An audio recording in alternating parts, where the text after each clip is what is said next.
Hello everybody, it's Julia here from the Highly Sensitive Tarot, and I'm back today to do a VR, and this is to Natalia at Tarot Shrink, and she's done this tag called Mass Market Gems, which I thought was really fun and I thought I'd have a go at. I originally saw this video on Patsy's channel, that's Patsy T Intuitive. Although I remember somewhere that I think Patsy has recently changed part of her channel name, but I'm pretty sure it's Patsy T Intuitive. So anyway, or it might be Patsy's Tarot Musings. I'm not sure, but I will try and remember to link everybody in the description box anyway. So I really enjoyed seeing everybody's choices. There was quite a lot. And there will be quite a lot, won't there, for mass market decks. My collection is predominantly mass market decks. I think I might only have, I don't know, 4 or 5, maybe 5 decks that are indie decks. All the rest I think are mass market, so I had a lot to choose from. And I think I've got about 13 decks to show you today. I shan't spend long on any one of them because I think most of them I've done walkthroughs and reviews, and you probably all know these decks very well anyway. So I've wanted to do this tag all week, you know, and it has just been such a funny week. I've been doing a lot of shadow work recently, and as you know, shadow work can get you down in the end, can't it? It can feel quite heavy and a lot to carry. And I think this Scorpio new moon at the beginning of the week just compounded it and amplified everything that I was feeling. There was sort of a lot of things from the past coming up. It's been quite weird. And today I got up thinking I feel a bit better in my head today, so I'm gonna have a go at this tag, and it has just been one thing after another. I fed my cat this morning, Georgie, and excuse me, he threw up immediately after I fed him, grass and hairballs and things, and I cleaned that up, and then I came into the lounge to sit at my tarot table and sort of looked around thinking, thank God he hasn't thrown up in here. And I literally sat down on the cushion on my chair and he had thrown up on the cushion in the night, I guess. And so I sat in it. And so I had to then strip off and I had to wash that and I had to wash the cushion and I had to clean that up. And it's just been like, So anyway, I'm here, I am. And that's my little rant over. I shan't complain or moan anymore. I'm happy to be here and I'm happy to show you my decks. So the first one that I'm going to show you is the Game of Thrones Tarot. And I've had this deck, which as you can see I edged in black, which makes it very moody and gorgeous. I've had this deck for the longest time. I don't know, maybe 5 years, maybe this deck. I think I probably bought it when it was released. I don't have the box anymore. I don't know why. I don't know what happened to it. But it's based on Rider-Waite-Smith. It's very, very easy to read. I think it helps if you like Game of Thrones and you watch it and you've got an appreciation of who some of the characters are. But I think you could easily read this deck anyway without any knowledge of Game of Thrones. I absolutely love it. It's a very accurate reader. It's quite moody, which I quite appreciate. It's quite an emotional deck. But I don't very often use this in readings for other people, but I use it a fair bit for myself. So anyway, that is the beautiful Game of Thrones tarot, and like I said, it is edged in black and it looks pretty cool, I think. So that's my first deck. The decks I'm going to show you to start off with, none of them have boxes. They're all decks I've had a long time, and somehow or another the boxes have just gone astray over the years. I'm not overly precious about boxes with decks, especially if they're big boxes. They tend to annoy me. So the next deck that I've got here to show you, which is not edged, is the Mystical Cats Tarot, and I love this deck. This deck may be a soul deck for me. It's beautiful. It's beautiful, emotional, intuitive. It could make me cry as quickly as make me smile. This is a real gem.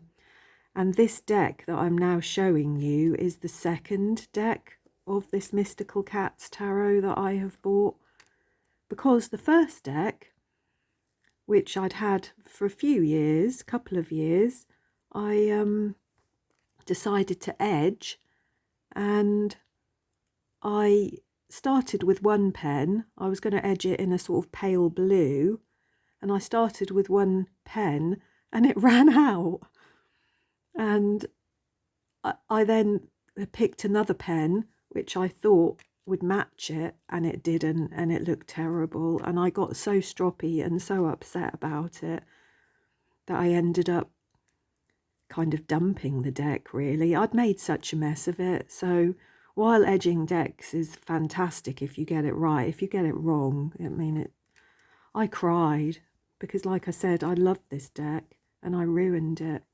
So I've bought a new one, and I can't quite bring myself to edge it. I may do one day, because I do like to edge decks, but I would say this deck has the feel of a soul deck for me. I absolutely love it. It's beautiful. So there's that one.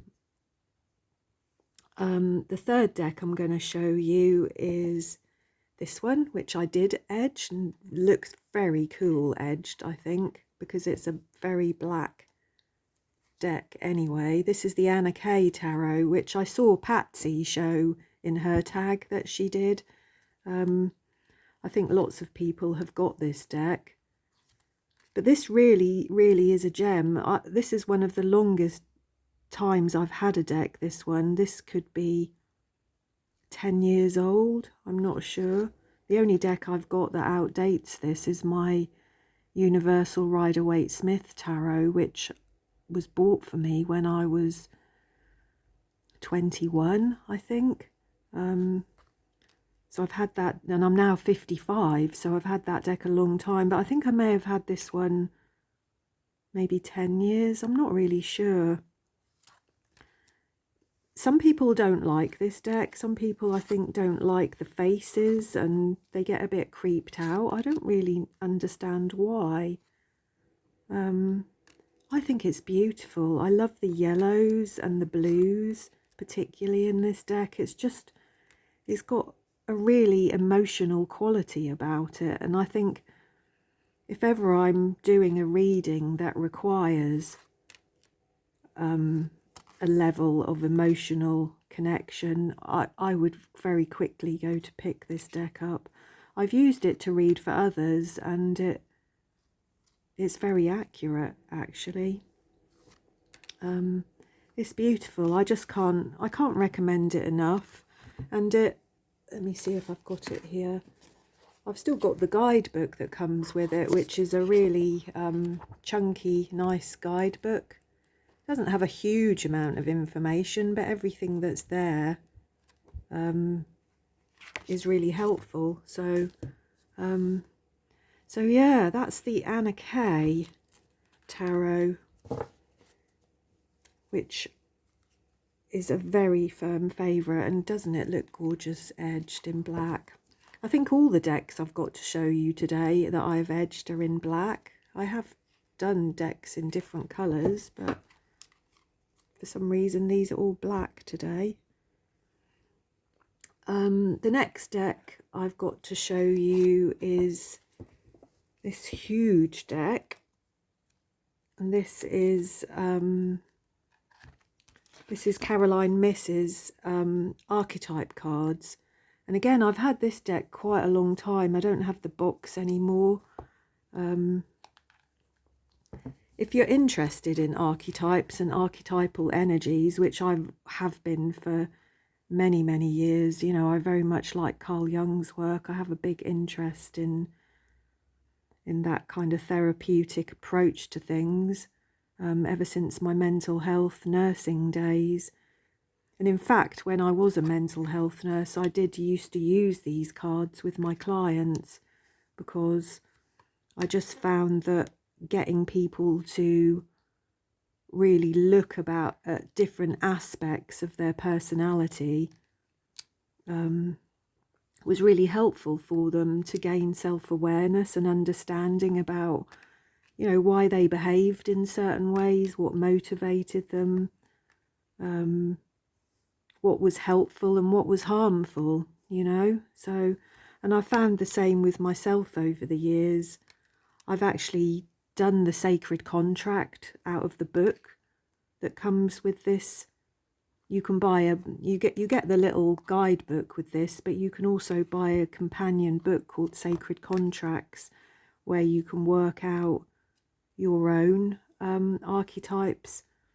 And I think Caroline Myss believes that we all have 4 core archetypes. There's a child, one of the versions of the child archetype, the prostitute,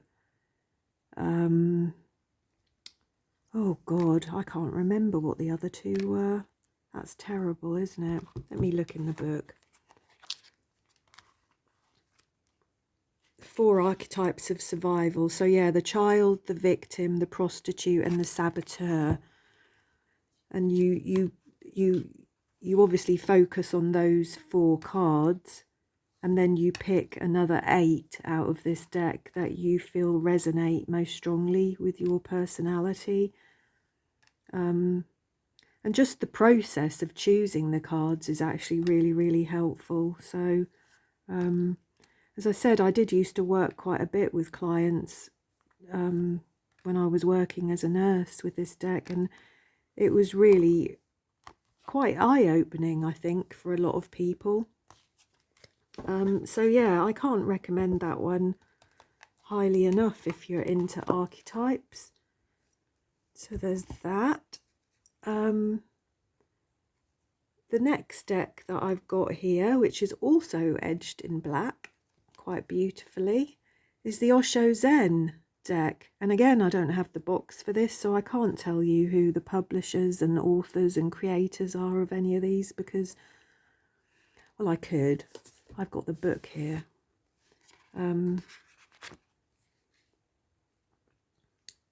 What does it say? Gateway. The Transcendental Game of Life. This is published in 1994, and I may well have had it all of that time, actually. This is a very old deck,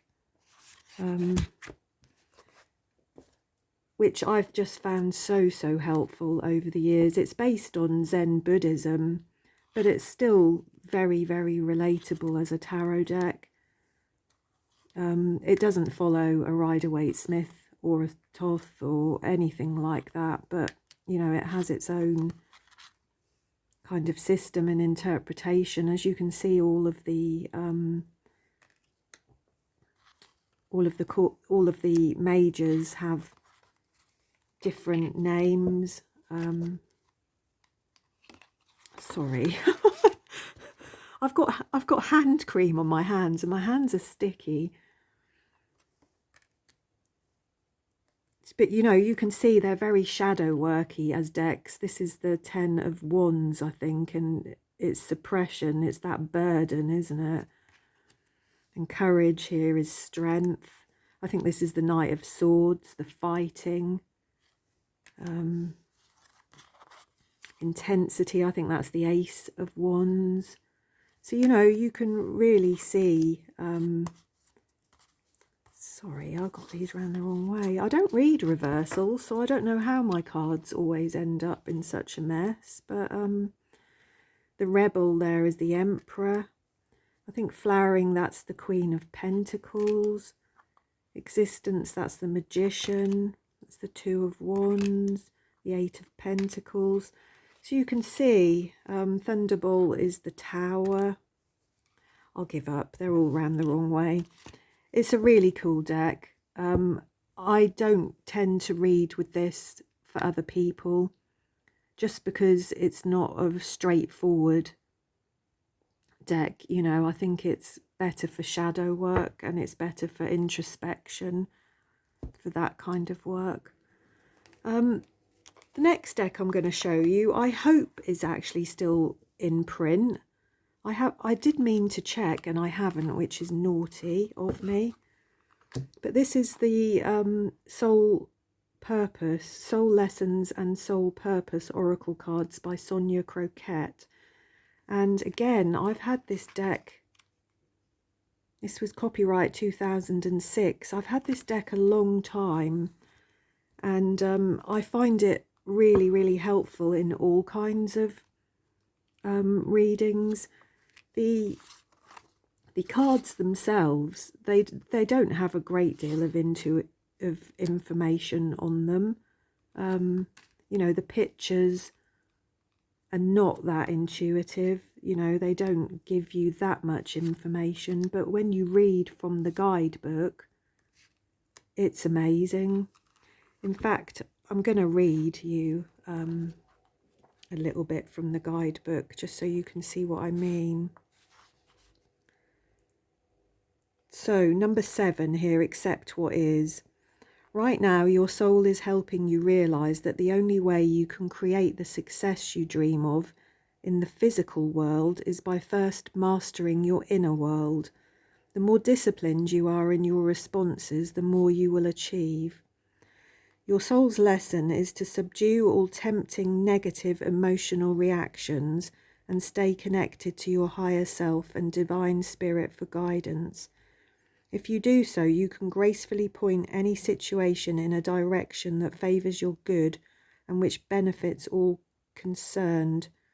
Your soul's purpose right now is to respond in a grounded, non-reactive manner to what life deals you, and to take nothing personally, good or bad. Instead, focus on what you want to create in all circumstances. As you can see, that's fantastic advice, isn't it? That reminds me of the 4 agreements, you know, about good communication and not taking things personally. So every time I draw one of these cards, which again, I've got all ran the wrong way. Anytime I draw one of these cards, it's spot on instantly. I use them to read for other people. I've used them in collective readings here on YouTube. I just can't speak highly enough of this as an oracle deck. I don't have as many oracle decks as I do tarot decks. I think at this moment in time I've got maybe around 70 tarot decks and maybe 40 oracle decks perhaps. And I don't use my oracle decks nearly as much as I do my tarot decks, but that one is a firm favourite. So now I'm going to get on to some decks which I actually have got the boxes for. This one is the Gilded Reverie. It's a Lenormand deck, and it's by US Game Systems. And I've included this because I'm just starting to learn Lenormand recently, and this was bought for me by a friend, and it's just a fantastic little Lenormand deck. Look how cute it is. And again, I've got all the cards round the wrong way. I am shocking, aren't I? How have I managed to do that? There we go, that way. I don't know. As you can see, it's a really beautiful little Lenormand deck. I've got a couple of other Lenormand decks that are quite busy, and I think when you're learning, it can make it quite difficult for you to see what you're actually looking at, because Lenormand is not kind of as open to interpretation or intuition, I suppose, as tarot, is it? You know, there's much more straightforward and immediate answers to be had with Lenormand, I think. But yeah, it's a really, really cute little deck. I can't recommend this enough if you like Lenormand. I recently bought an indie Lenormand deck called Terra Lenormand, which I think has become my favourite Lenormand, but this is a close second. So there's that. The next one I've got here, you will have all seen this deck, but I thought I would include it. I didn't buy this one too long ago, actually, and I only bought it because I love tarot in tins. I've got several. I think I've got the Radiant, Wise, Rider-Waite-Smith, a Universal one. There's another one, and there's this one. But this is such a nice little version, isn't it? I love cute little the wrong way. I love little cute little pocket-sized tarot decks. They're really nice, I think, for clarifying. You know, if you want to clarify other cards and you haven't got that much room on your table or in your space, they're really good for that. And obviously a tarot deck in a tin, you can just pop in your bag and take anywhere with you, can't you? So yeah, I'm really, really, really pleased with that. It's such a nice, affordable mass market deck. So I'll put that there. What have we got next? This one. You know, I said earlier that the Mystical Cats Tarot was my soul deck. Well, I think it's sharing first place with this deck these days.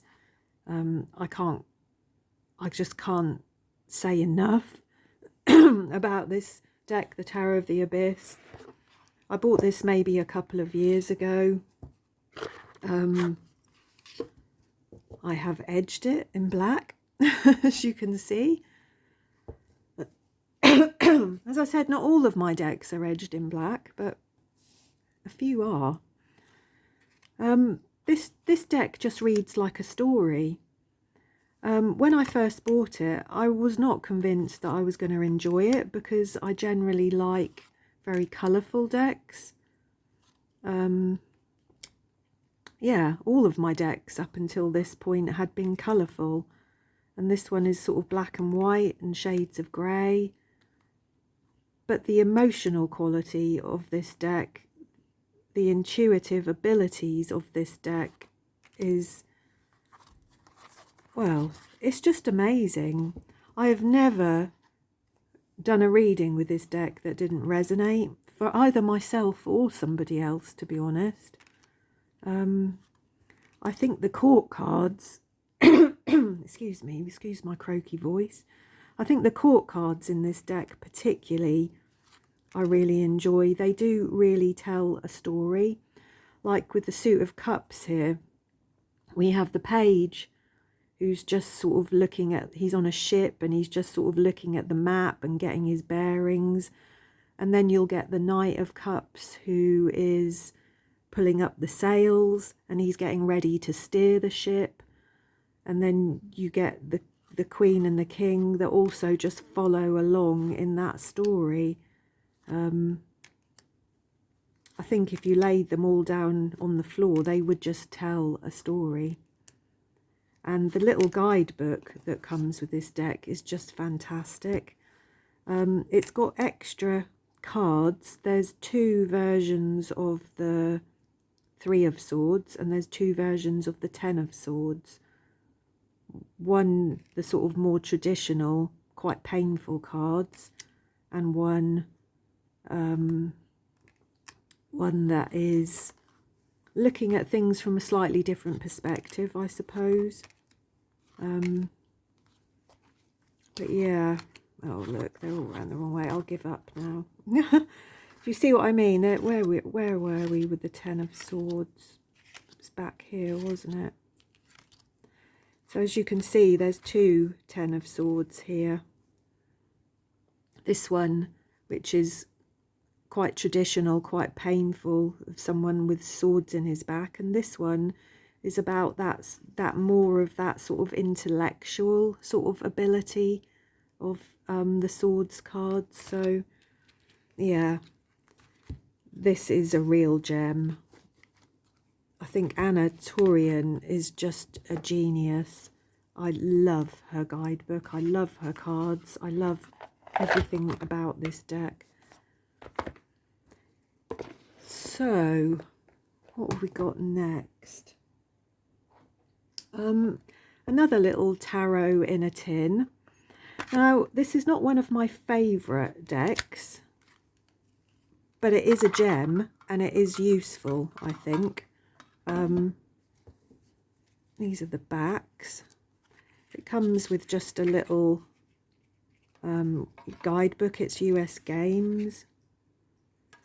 I think that this deck is quite a feminist deck. It has quite a strong and powerful feel about it. It has... It's quite hard to look at in some of the cards. You know, it has a cruelty about it, this deck, I think. You know, look at this, the Ten of Swords.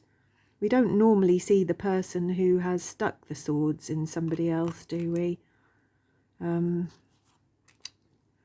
Even cards that should be beautiful somehow are not really. Well, not all of them anyway. I like that the minors have a keyword on them. I think it kind of helps. But yeah, it's...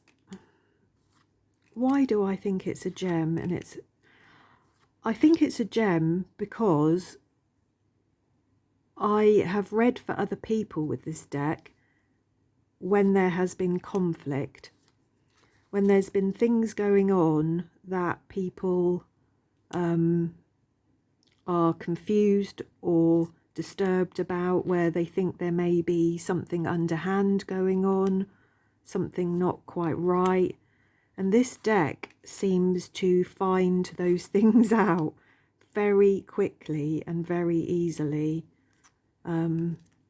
This is not a deck that you would want to read with, to do an everyday, just, you know, pick a card, how are you kind of readings. This is a serious deck. And like I said, I think it lends itself very, very well to working out conflict, where it comes from, who's responsible for what. Yeah. So there we go. I'm quite happy to have this in my collection because I think it's very important to have decks that are not all going to tell you, you know, positive, happy things. Right, we've got four left. How are we doing for time? 28 minutes. Not too bad, considering. So this deck I bought recently. Excuse me, I haven't had this deck too long. This is by US Game System, The Wisdom of Hafiz. And it's an oracle deck by Daniel Ladinsky and Angie Sullins and Silas Tobor. I include this here because it is so beautiful. And although I've not had this deck long, every time I have pulled a card from it, it's reassured me. It's just beautiful. It's in order because I did a walkthrough with it. It's beautiful. Look at the lovely imagery on the cards. I just absolutely love it. I love all the lotus flowers, all the Eastern art here. Look at that. I mean, they're just gorgeous, aren't they? The keywords on them are lovely. And in the book, you get a little sort of message and you get a poem, because these are sort of, are these poems by Rumi? Am I remembering rightly? Let's have a look. So let's read one. So play. Where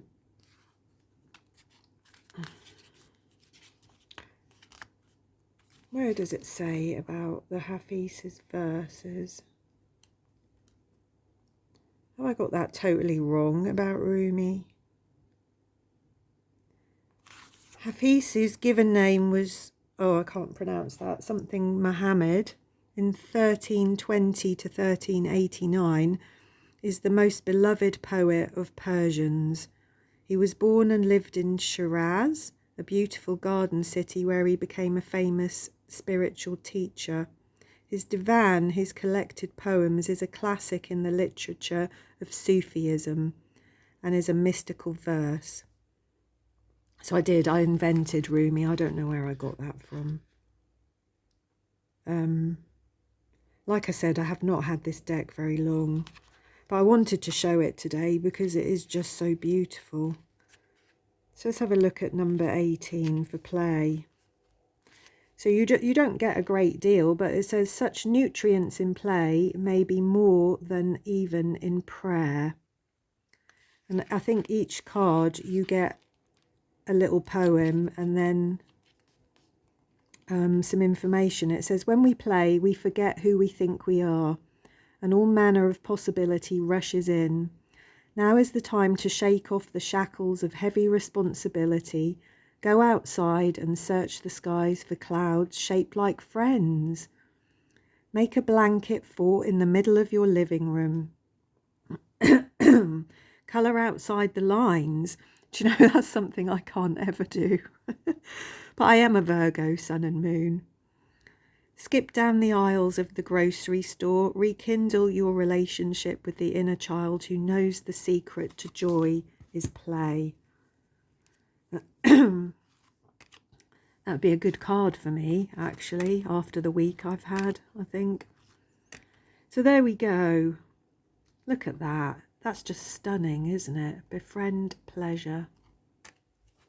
Beautiful, beautiful cards. I can't recommend them highly enough as a mass market deck. Just the artwork of the cards, the gorgeous little box, the gorgeous little guidebook, the whole thing is truly a gem, isn't it? So 3 left. Let's have a tarot deck. So this one is actually in a box. This is the Forest of Enchantment deck, and this was recently bought for me for my birthday by a lovely person on YouTube. And I didn't have many of these sort of foresty type decks. That's not a good way to describe it, is it? This had been on my wish list for a long time, and I just sort of hadn't got round to buying it, but it was bought for me and I started to use it last month. I pulled a card or two every day for the month of October, and I was just blown away by this deck. I think this might be in my top 3 of decks now, after the Tarot of the Abyss and the Mystical Cats Tarot. It just read so well. It's so earthy. I think it really suits my earthy nature myself. As I said, I'm a Virgo in sun and moon, and maybe about 7 placements in my chart, really. So it really, really does suit me. And when I asked the deck what it thought of me, who I was, it came up with the King of Pentacles. And the King of Pentacles, I'm pretty sure, is Virgo in astrology. So I was just blown away by this deck, really. Everything about it. It reads gorgeously. It's just beautiful. I don't have any other words. It is a real gem. It's by Louina Weatherstone, and it's a Llewellyn deck, obviously. It's just beautiful. I would like to edge it, but I'm a bit scared of ruining it, if I'm honest. So, excuse me, I'm just going to have a drink. I'm not unwell, as I know lots of people are at the moment, but I have certainly got a bit of a frog in my throat. So I've got 2 decks left, another oracle deck, this one, and a tarot deck. So this is the Power of Surrender cards by Judith Orloff. And this is, what is this? I don't know. The oh, it's Hay House, isn't it? Of course. So you don't get a guidebook with this deck, because you don't need one. I think if I've found this a real gem of a deck for when I'm stuck, when I'm procrastinating, when I've found that my thoughts are looping and I'm sort of having negative thoughts and anxiety, and I'm kind of feeling stuck, and I just need something that will give me that little bit of inspiration to snap out of it, I suppose, if you like, to catch myself at what I'm doing. You know, I do suffer with a great deal of anxiety, and this deck is just beautiful for mental health problems. I think everything about it is gentle, healing, and healthy, holistically healthy. You know, this deck attends to your physical, mental, and spiritual well-being. Like this one, surrender your ego, cultivate gratitude, be of service to others, and come from your heart. A big ego can work against you, but humility will further your goals. And isn't that fantastic advice? Because I think sometimes when you're kind of self-absorbed, it can really help just to consider other people and to get out of yourself, you know, and do something for somebody else. Surrender the idea you can fix someone. I wish I'd known that a long time ago. Surrender obsessive thinking. Surrender the drama. I mean, I can't recommend it enough. I think whether you were to use this for yourself or with clients, it's very powerful. It's a brilliant deck. Now, the last one that I've got here is the Witch's Wisdom.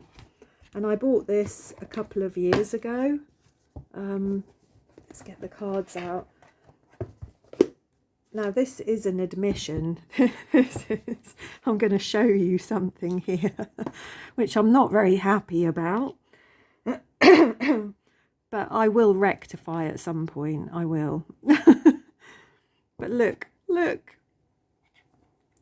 I started to edge this deck, and the pen that I was using started to, again, dry out. And I was concerned it wouldn't finish all the rest of the cards. So it's taken me a while to find another pen that is an exact match for it, because I'm determined I am not throwing this deck away and buying another one. Because this is one of the sort of the night, you know, the there's 2 versions of this. This is the old one. I think the newer one doesn't come with this lovely bag with the cards in it and things. So I don't want to throw this away.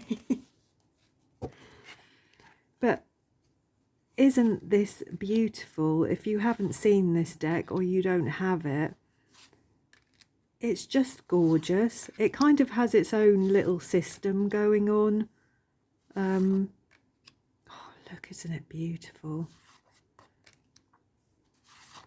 It's a very, it is a very witchy, very pagan deck. And I have not been able to use this as a tarot deck, quite honestly. I have tried. I did some deck studies with this and used it quite extensively when I first bought it.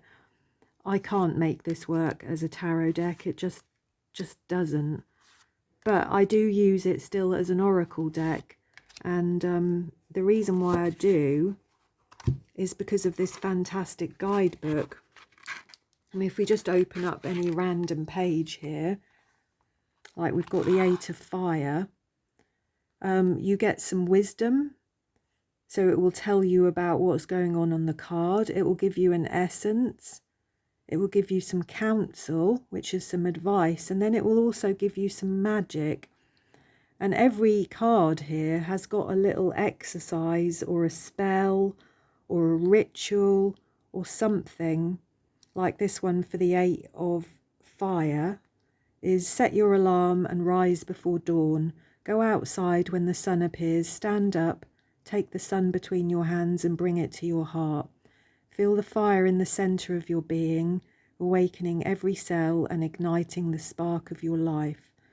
Honour the spirit of fire, honour your own spirit, and give thanks for another day and use it well. We've got another one here for the 7 of Fire, which is a spell, really. It's about cutting a slice of wood. There's an incantation here with a candle and various little bits. But like I said, every single page has this format of where it gives you advice, inspiration, and an actual spell, ritual, or some practical magic that you can use. And I think it's particularly helpful as we go through the Wheel of the Year. For instance, I used this deck for Samhain, and I shall use this deck again at Yule time, and I'll draw some cards and I'll do some of the practical work in the cards. So yeah, this is not a deck that would come out every day. This is not particularly a deck I would use to read for other people. But as a deck, as an oracle deck, and a deck that you can take inspiration from for your practical work, I can't recommend it enough.